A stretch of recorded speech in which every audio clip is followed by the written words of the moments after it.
you start with the premise that abstinence only is the perfect answer. Is it a realistic one? No.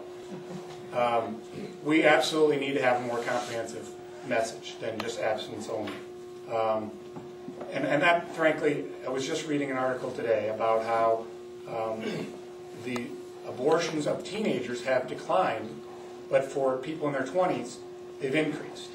And there's an interesting correlation as to the focus on sex education and how that has led to a decline in one age segment, but hasn't really impacted those beyond that age. So I think our sex ed needs to be comprehensive. It needs to include abstinence only, absolutely, but it needs to encompass all forms of preventative sexual diseases and preventing pregnancies. I would even go so far as to say we should re-examine whether or not insurance should cover contraceptive. It's expensive. It's expensive to be on birth control, and yet it's not covered by insurance. And so you know, wherever you are in the abortion debate, and I may differ with some people here, but I think they go hand in glove. You need to have comprehensive sex education, and you need to address abortions. And I think, I don't think you really can separate them. And I think we have to a large degree, and I don't agree with that text. So where are you on initiated measure 11 now? 11. I tell you where I am. I've always been someone who is not for abortion, only when there's exceptions: life, health of the mother, rape, and incest. That's where I am. My personal belief is I think those exceptions should be broad. And I think that comes from just a practical aspect as well as a jurisprudential aspect. You stand a better chance in front of the Supreme Court if you have broad exceptions. I have not studied 11 to see if it meets with my personal views on whether those exceptions are broad enough. And that'll be something I will be studying as I sit down and study all the initiative measures. Obviously, I take a different tack. And I look at it this way. I could just as easily split that demographic pie and say, we need more people with kids in the school system. Who are you going to vote for?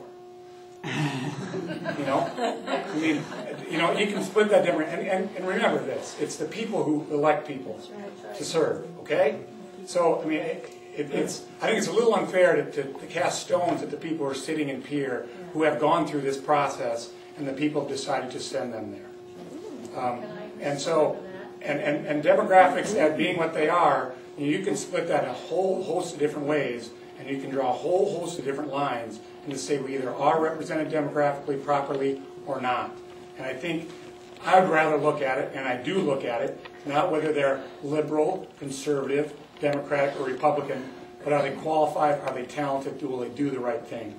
And those, I think, are the more important questions than their gender and anything else. Federal laws, age discrimination laws that prohibit the kind of conduct that Gary was alluding to. You remember, that will also goes both ways. I mean, the employee can leave anytime he or she wants. And, you know, the opposition to that will is based on some sort of presumption that employers will have this nefarious reason to get rid of good employees. I'm in favor of our at-will statutes. I think a business owner, if I'm starting a business and someone is not doing a good job, I should be able to terminate them. If they're doing a good job, I have no incentive to terminate them. So I think our at-will statutes are fine just the way they are. So you're opposed to unions? I'm not necessarily opposed to unions. I think businesses should have the ability to terminate people. Well, answer the question that he asked. He did. He did.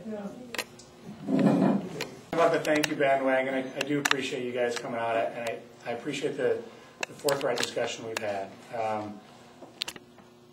I, too, would like your vote. I believe that I've acquitted myself well the last 2 years as your representative.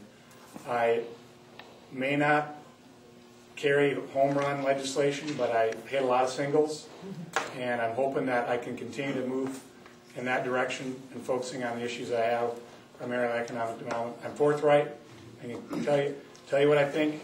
I'm not going to dodge questions, and I think that kind of is what we need in Pierre. More of that frank discussion and honest discussion. And I hope you agree with that, and hope you'll help me get me back there. Thank you.